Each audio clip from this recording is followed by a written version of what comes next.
Você que está me ouvindo agora, tem preguiça de ler? A leitura para você é um peso, é uma chatice, é algo sem sentido? Os santos vão mostrar que não. A leitura espiritual, ela nos ajuda muito a ter esse encontro com Deus, nos ajuda a meditar, a contemplar também a verdade. Por exemplo, Santo Inácio de Loyola, como eu falei já em outros vídeos, ele, grande militar, e teve um acidente com a sua perna, e ele acabou lendo muitos livros seculares, livros profanos, e não tendo mais o que ler, ele pegou o livro Legenda Áurea, um livro muito bom que eu tenho até aqui comigo, muito bom, sobre a vida dos santos, sobre alguns tempos litúrgicos, sobre o Natal, sobre a Paixão do Senhor. É um livro muito bom mesmo. Legenda Áurea, do Jacob de Varazze. E esse livro, quando foi lançado, vendeu mais que a Bíblia na sua época. E o que acontece? Ele leu esse livro e teve uma forte experiência com o amor de Deus, com Cristo Jesus, né? E começou uma vida de santidade e se tornou fundador da grande ordem dos jesuítas, da qual o nosso querido Papa Francisco pertence, né? A ordem dos jesuítas. O quarto voto da ordem dos jesuítas que eles faziam era, além da obediência, da pobreza e da castidade, era uma obediência total ao Papa, né? E a gente pode ver também na história de Santa Edith Stein, que é judia, que é conhecida como Santa Teresa Benedita da Cruz. Ela um grande filósofo e tinha uma tendência ao ateísmo, e lendo o livro da vida de Santa Teresa de Ávila durante a noite toda até a madrugada, ela falou: encontrei a verdade. Ela teve uma experiência com Cristo ressuscitado, né? Muito forte. Ou seja, através de um livro. Não era um papel que era mágico, né? Mas ela nesse desejo, como ela mesma falava, aquele que busca a verdade busca a Deus sem o saber. E de fato o encontra, né? E assim ela teve uma forte experiência com Deus e foi batizada na Santa Igreja Católica, se tornou freira e sem dúvida deu a vida por Cristo, né? Essa grande santa, Santa Benedita da Cruz, conhecida também como Santa Edith Stein. Tem até um livro dela chamado Ciência da Cruz, um livro muito bom. Nós vemos a vida de Santa Teresinha, e ela falava que lia muito as obras, né, de São João da Cruz, doutor da Igreja, de Santa Teresa de Ávila também. E ela falava que quando não encontrava consolação nos livros espirituais, era nos evangelhos que ela encontrava essa consolação. Quando nós olhamos para a vida de Santa Teresa de Ávila, ela também lia grandes autores místicos, né? Então os santos, eles se alimentavam de fato de bons livros. Por exemplo, São Tomás de Aquino, quando ia chegando lá em Paris, ele falou que trocaria toda aquela cidade, se possível fosse, pelo comentário de São João Crisóstomo ao Evangelho de São Mateus. Então, a leitura de fato alimenta a nossa alma. Só que vai falar o autor Sestilanges, autor do livro A Vida Intelectual, que nós não devemos ler de forma apaixonada, mas de forma ordenada. São Tomás de Aquino, na Suma Teológica, ele vai falar sobre a estudiosidade e a curiositas, ou então curiosidade. Ou seja, a curiosidade para quem lê, em certa medida pode se tornar ruim, porque eu leio só pela curiosidade, pelo prazer. Então, quando eu estiver sem vontade de ler, sem o prazer, sem o gosto, eu vou deixar a leitura. Mas se eu leio como alguém que ama a verdade, que busca a verdade, que estuda de fato, procurando contemplar aquilo que Deus tem de melhor para nós, e ter esse encontro com Deus, então não vai ter separação entre a vida interior e a vida de estudo. Vai falar aos santos que quem lê muito, né, e quem lê muito a tal ponto de deixar a oração, ele não está buscando a Deus, mas está buscando a si mesmo. Se a pessoa lê sem parar, de forma apaixonada, né, se torna uma paixão desordenada. Mas, e também São Pio de Pietrelcina vai falar o seguinte: nós buscamos Deus nos livros, mas é na oração que nós encontramos. São Jerônimo vai falar o seguinte, que quando nós rezamos, nós falamos com Deus, mas quando nós lemos e meditamos, no caso a leitura espiritual, seja com a palavra de Deus ou a leitura de um livro de um santo, é Deus que fala conosco. E vai falar os santos que na leitura espiritual nós devemos parar como aquela abelha, né, que para num cantinho lá e fica durante muito tempo. A meditação. A meditação, como é que ela é feita? Você lê um texto, não muita coisa, né? Se aquilo te tocou, você solta um pouquinho o livro, fecha os olhos se quiser e vai meditando aquela verdade dentro de você, até que ela possa ir encontrando um espaço para que ela vá se transformando em vida, em luz ali dentro de você e vá dando alimento à sua alma. Mas, infelizmente, tanto nesse âmbito espiritual como no âmbito social, o âmbito político, econômico, o âmbito filosófico, no Brasil há uma grande decadência da leitura e da literatura. Nós temos pouquíssimos, hoje atualmente vivos, homens que escrevam poesias grandes, no sentido de ser magnânimas, não grandes na extensão, mas na qualidade. Nós temos praticamente quase zero, né, nesse âmbito filosófico.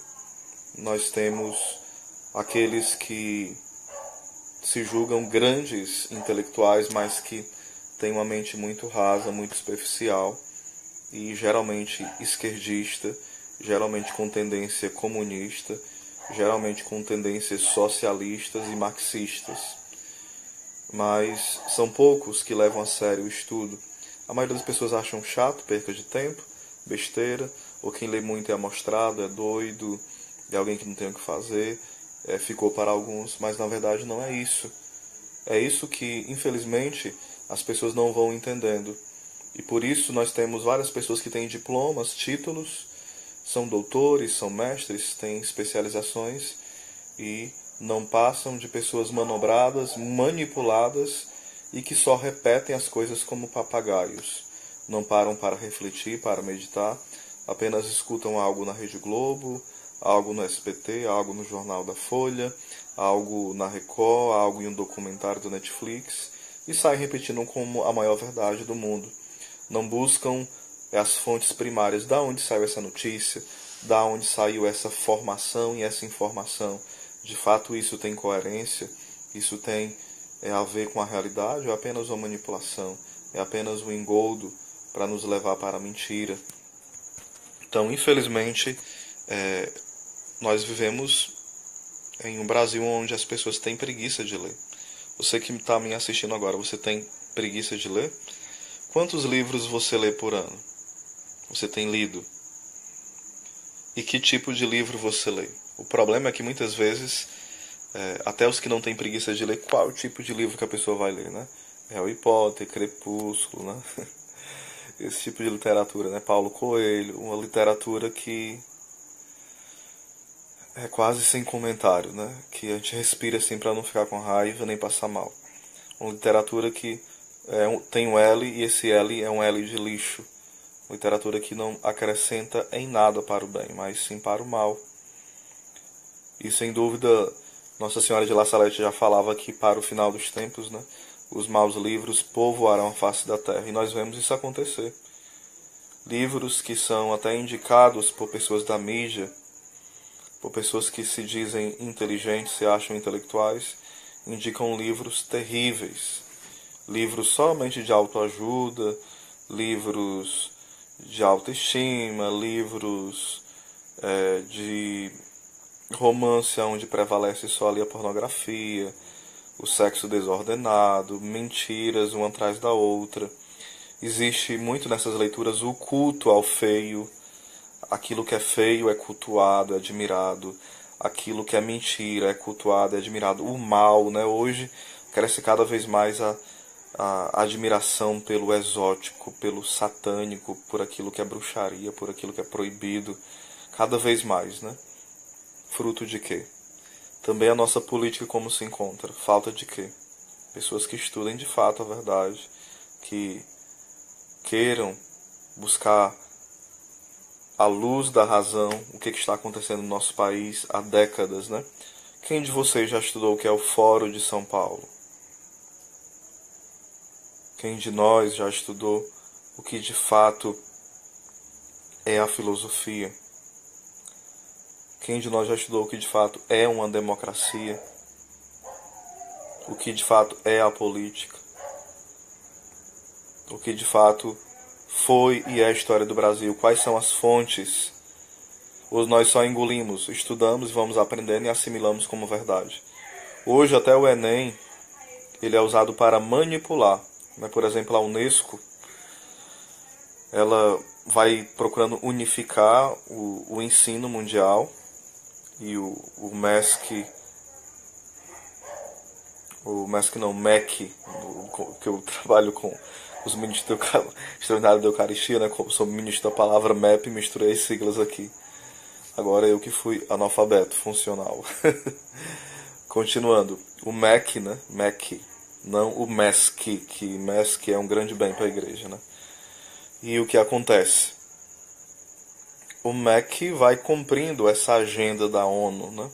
Ideologia de gênero, o processo de desconstrução, porque tem como um grande autor, como um grande patrono, Paulo Freire, né? Essa pedagogia do oprimido, tida como o suprassumo da inteligência. E o Brasil cada vez mais lá embaixo, a nível educacional. As pessoas, tanto no Facebook, como no WhatsApp, como em textos bem simples, não sabem quando é para colocar cedilha, 2 S's,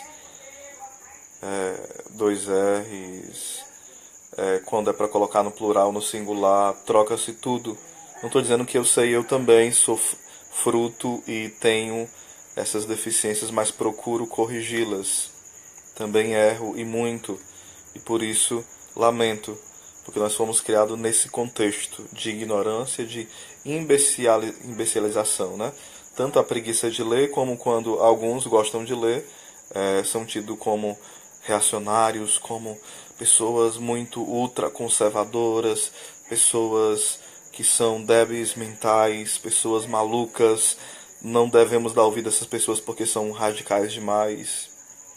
E quando alguém fala algo contrário, que a Globo ensina, o que os livros malucos ensinam, o que a Record, o SBT e outros canais abertos grandes aí ensinam, também os grandes sites esquerdistas, que é a grande maioria, quase todos no Brasil, elas falam, não, o que é isso? Isso não é a verdade. Isso é mentira, você está louco. Isso é teoria da conspiração. Por isso que o Brasil está na fossa que está. Porque nós só queremos saber de quê? Dinheiro. Dinheiro não é coisa do diabo, não. Santa Teresinha falava o seguinte: o último lugar que se converte em nós é o bolso, né? Às vezes o coração vai se converte, a mente, as ações, mas o bolso fica lá preso. São Pio de Pietrelcina, quando viu lá um local assim vazio, falou assim: aqui vai ser o hospital, né? Que vai ser o local de fazer o bem aos doentes, o local de cuidar não só do corpo, mas da alma. E ele falou: Nossa Senhora abre não somente os corações, mas as bolsas e as carteiras. E hoje se tem um grande hospital. São Maximiliano Kolbe, uma vez rezando diante da imagem da Virgem Maria e pensando em construir uma grande obra, né, para evangelização, quando ele olhou debaixo da imagem, tinha lá um envelope com o dinheiro que ele precisava, um grande valor, né? E por aí vai, várias histórias da providência de Deus. Então o dinheiro não é algo maldito, não. É como se usa, que pode se tornar um ídolo ou um instrumento para fazer o bem, né? Um meio. É apenas um meio. Não é um fim último, de forma alguma. Mas nós vemos, infelizmente, a cultura brasileira, se é que se pode chamar de cultura, todo mundo querendo fazer greve, todo mundo não, meia dúzia de pessoas querendo fazer greve, quando se fala de previdência social, reforma da previdência. Tudo bem, não vou entrar no caso se foi certo ou errado, mas eu vou trazer uma análise para você. Nesse processo do STF querer aprovar o aborto, usando várias artimanhas, né? A troca da inversão de poderes aí. Quando se foi aprovada a ideologia de gênero, quando tanto o Congresso, pessoas militavam a favor disso, como no STF também. Nesse processo também de manipulação do comportamento nas escolas, as abominações que são ensinadas nas escolas acerca da sexualidade, todo tipo de aberração. Será que foi convocado um grande mover do povo, um movimento, para que o povo se rebelasse contra isso? Rebelasse, entre aspas, né? Mas se manifestasse contra isso? Não. Mas quando se fala da questão do bolso, as pessoas se sentem indignadas, revoltadas, com ódio. Vamos acabar com esses malditos que estão no poder? Eu e você. Lá Mateus 6:24, ou serve a Deus ou ao dinheiro. Não pode servir aos dois senhores, né? Nós estamos servindo a Deus ou ao dinheiro? De fato, é um país católico? É um país de maioria católica e protestante? Esse catolicismo desse nível é de fazer vergonha a qualquer pessoa. Até esse protestantismo aí que, se bem que não pode se esperar tanta coisa, mas existem protestantes muito honestos e também que procuram fazer de fato correto. Mas esse protestantismo é de envergonhar. Que cristianismo é esse? Irmãos, precisamos acordar. Mas é acordar mesmo. Não ser cadáveres vivos, onde a gente diz que é cristão e vota em abortistas, vota em ideólogos do gênero, vota em pessoas que aprovam pedofilia, vota em pessoas que têm ojeriza, ódio, aversão à religião católica, à religião também evangélica, e perseguem os bons padres, perseguem as pessoas de boa fé. Mentirosos que mentem na mídia contra cidadãos e depois não fazem nenhuma nota de correção. Mentirosos perseguidores. Será que nós somos cristãos dessa forma? Se vendendo a alma, o corpo, tudo para essas pessoas? Será que a sua alma vale só um milheiro de tijolo? Um milheiro de tijolo? Um milheiro de telhas? Vale uma dentadura? Vale um emprego na prefeitura? Vale, sei lá, o que você foi proposto a você para vender seu voto, né? E da sua família. A sua alma não vale mais do que isso? Nós como católicos ficamos, todo mundo faz. Eu sempre digo, né? É melhor ir para o céu a pé, devagarzinho, do que ir para o inferno de avião. Porque todo mundo entrou lá. Eu vou na onda. Todo mundo está fazendo, eu vou fazendo junto. Nós não somos chamados a isso. Somos chamados a sermos diferentes. E diferentes não para ser exibido, nariz empinado, amostrado, ser chamado, não. Essa diferença é graça de Deus. É pessoas que nasceram do alto, tiveram experiência do Espírito Santo forte. Muitas vezes nós nos dizemos, né, em especial neste dia, que é hoje de Nossa Senhora de Fátima, eu sou devoto de Maria. E não imita Maria em nada. Nem na oração, nem na penitência, nem na coragem de às pressas servir o irmão, nem na meditação da palavra, em nada. E nos dizemos devotos. Precisamos acordar, irmão. Isso aqui não é uma mensagem de acusação, não. É uma mensagem assim, Oséias, acorda. Luciano, acorda. Vaulino, acorda. Júnior, acorda. Alice, acorda. Mauro, acorda. Antonieta, acorda. Acorda, povo de Deus. Estou dizendo nomes esporádicos, não estou pensando em ninguém não, né? Em específico. Estou chutando nomes soltos. Será que de fato nós estamos fazendo um pouquinho, sendo aquela abelhinha lá da história, né? Que a floresta está pegando fogo e ela vai lá trazendo um pouquinho de água, trazendo, e as outras abelhas perguntam, né? Mas você acha que vai apagar o fogo? Ela, não vou apagar o fogo. Mas a minha parte eu vou fazer. Será que nós somos pessoas que são como elefantes, girafas, e vê a floresta pegando fogo e diz, não é comigo, eu não posso fazer nada. A minha ação não vai valer nada. Então começo a indicar você, leia bons livros. Procure pessoas que têm costume de ler, peça dicas.